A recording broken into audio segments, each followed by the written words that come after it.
Universiteti Fanoli në Korçë ka çelur shkollën verore për studentët e interesuar mbi menaxhimin e qëndrueshëm të projekteve në institucionet e arsimit të lartë të Ballkanit Perëndimor. Mendoj që çdo nismë e tillë që sjell në fokus edhe në prioritet inovacionin në menaxhimin e projekteve duhet të vlerësohet edhe të shikohet si e vlefshme si pjesëmarrje. Unë jam mësuese dhe kjo shkollë verore shumë e nevojshme dhe rëndësishme për mua, pasi nuk është vetëm në kuadrin teorik, por ka një ndërthurje të jashtëzakonshme dhe me praktikën. Gjatë 3 ditëve pjesëmarrësit do të trajnohen mbi 6 module për aplikimin e projekteve, por njohuritë nuk do të mbeten vetëm në teori, pasi ata do të kenë mundësi të punojnë edhe në praktik. Modulet kanë të bëjnë me qëndrueshmërinë e projektit, me thirrjet, ku t'i gjejnë thirrjet për të aplikuar për projekte, me hartimin e objektivave, lidhjen e objektivave me aktivitete dhe me rezultate. Pjesëmarrësit të shkojnë edhe në 2 intershipe, që do të jenë periudha praktike.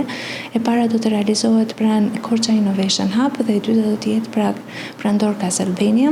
Një nga modulet e rëndësishme mbi të cilat janë trajnuar pjesëmarrësit është buxheti i projekteve. Në këtë shkollë studentët do mësojnë si të krijojë një buxhet që është me templatet e Bashkimit Evropian, i cili përdoret në të gjitha platformat që ka Bashkimi Evropian. Kjo shkollë synon të pajisë studentët me njohuri praktike në menaxhimin e qëndrueshëm të projekteve, me fokus në zhvillimin e projekteve të financuara nga Bashkimi Evropian dhe përfshirjen e tyre në iniciativa zhvillimore, mjedisore dhe shoqërore.